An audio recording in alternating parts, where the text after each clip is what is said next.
कभी सोचा है, जब हम स्टॉक मार्केट के चार्ट्स देखते हैं या कह लीजिए सेल्स के आंकड़े या फिर मौसम का हाल, तो चारों तरफ तो बस डेटा ही डेटा होता है ना, एक तरह का शोर।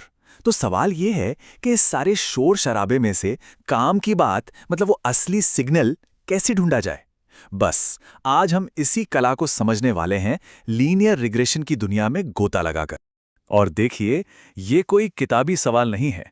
असल में ये सवाल तो साइंस से लेकर फाइनेंस और इंजीनियरिंग तक हर फील्ड के बिल्कुल सेंटर में है।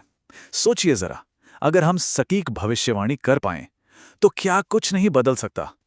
तो आज इसी गुत्थी को सुलझाने के लिए हम डेटा साइंस के एक सबसे पुराने लेकिन सबसे ताकतवर हथियार को समझेंगे, जिसका नाम है लीनियर रिग्रेशन।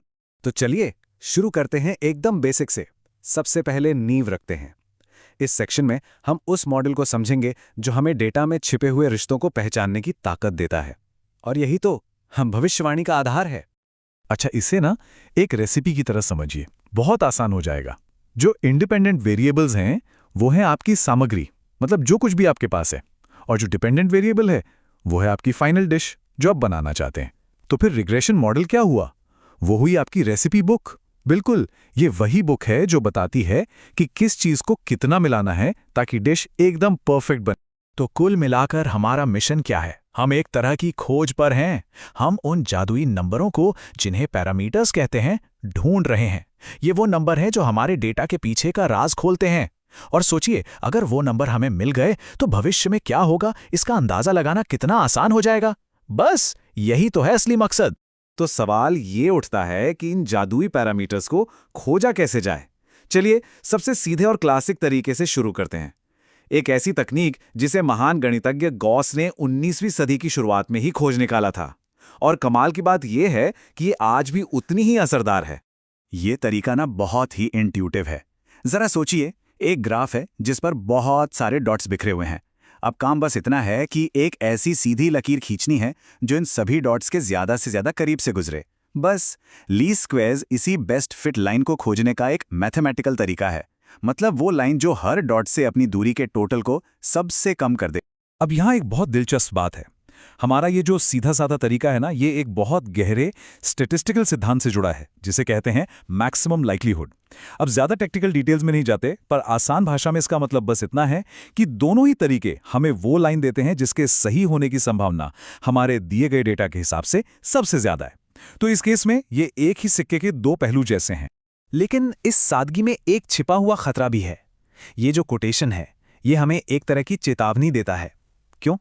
क्योंकि ये तरीका सिर्फ और सिर्फ हमारे देखे हुए डेटा पर आंख बंद करके भरोसा करता है, और इसी वजह से ये अस्थिर हो सकता है। मतलब अगर डेटा में जरा सा भी शोर या कोई गड़बड़ी हुई तो ये हमें पूरी तरह से गलत रास्ते पर ले जा सकता है।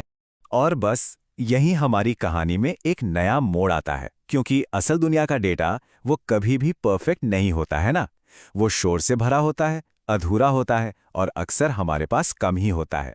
तो चलिए देखते हैं कि जब हमारा ये सीधा साधा तरीका इन असली चुनौतियों का सामना करता है तो होता क्या है। तो फिर सवाल ये है कि क्या होगा अगर हमारा डेटा लिमिटेड हो, शोर से भरा हो, या हमारा मॉडल ज़रूरत से ज़्यादा कॉम्प्लेक्स हो। यही वो सवाल है जो हर डेटा साइंटिस्ट को परेशान करता है। क्या होगा अगर हमारा मॉडल बहुत ज़्यादा लचीला हो जाए? क्या होगा अगर वो डेटा की हर छोटी बड़ी हलचल को पकड़ने की कोशिश करे, भले ही वो सिर्फ बेमतलब का शोर क्यों ना हो? इसका जवाब है ओवरफिटिंग। ये बिल्कुल उस स्टूडेंट की तरह है जो कॉन्सेप्ट समझने के बजाय बस जवाबों को रट्टा मार लेता है। मॉडल हमारे ट्रेनिंग डेटा को इतनी अच्छी तरह से रट लेता है कि वो असली पैटर्न की जगह शोर को ही सच मान बैठता है। और नतीजा ये कि जैसे ही उसके सामने कोई नया अनदेखा डेटा आता है, वो बुरी तरह फेल हो जाता है।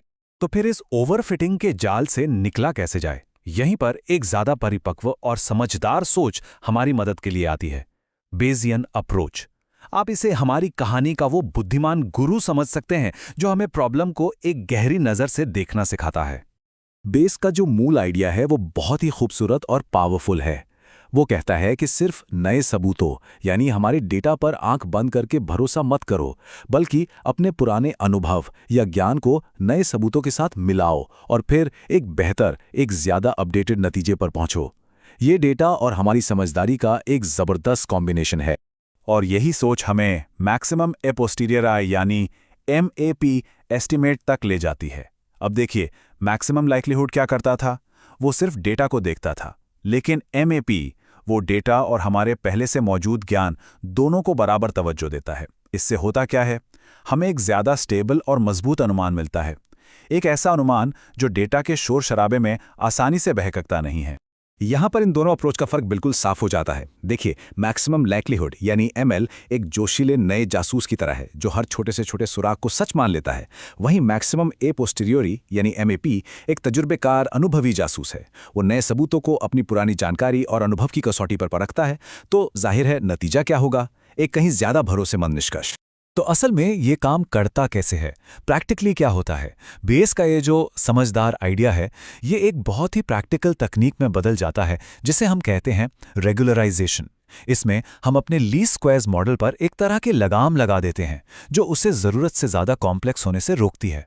हमारा जो प्रायर यानी पुराना ज्ञान था, वही यहां पर लगाम का काम करता है जो हमारे मॉडल को काबू में रखता है।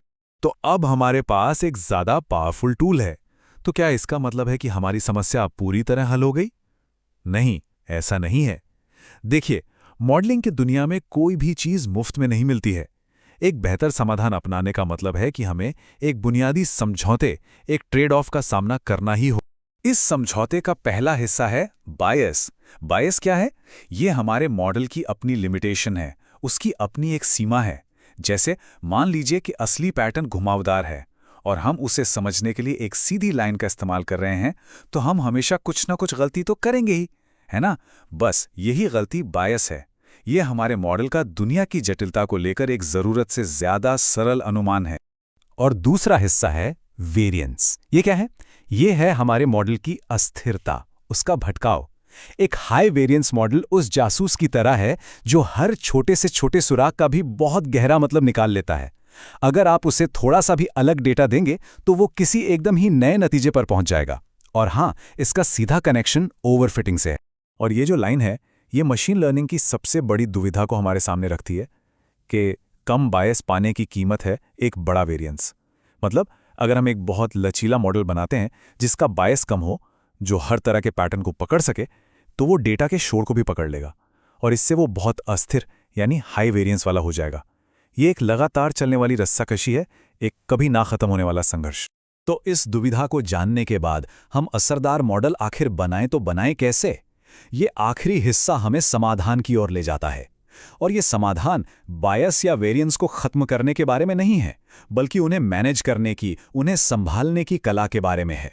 तो सबसे जरूरी सबक यही है, बेहतरीन मॉडलिंग एक कला है। ये उस स्वीट स्पॉट को खोजने के बारे में है, वो सही संतुलन जहां बायस और वेरिएंस का जोड़ यानी हमारी कुल गलती सबसे कम हो। बस इसी की तलाश है। तो इस सफर में हमारा गाइड कौन बन सकता है? एक सदियों पुराना सिद्धांत ऑकम का रेजर। ये बहुत ही गहरी बात कहता है। ये कहता है कि जब किसी चीज के कई जवाब मुमकिन हो, तो जो सबसे सरल जवाब होता है अक्सर वही सही होता है। मॉडलिंग की भाषा में इसका मतलब है कि हमें वो मॉडल चुनने चाहिए जो बेवजह कॉम्प्लेक्स ना हो। यही है सादगी की ताकत। और आखिर में हम इसी एक सवाल के साथ इस चर्चा को खत्म करते हैं। जब भी हम कोई मॉडल बनाते हैं तो हम असल में डेटा की सच्चाई और अपने ज्ञान के बीच एक संतुलन साध रहे होते हैं। इस सही संतुलन को खोजना ये विज्ञान भी है और कला भी। और यही वो सवाल है जो आज डेटा की इस दुनिया के केंद्र में है। हमें अपने बनाए हुए मॉडल्स पर कितना भरोसा करना चाहिए और अपनी समझ और विवेक पर कितना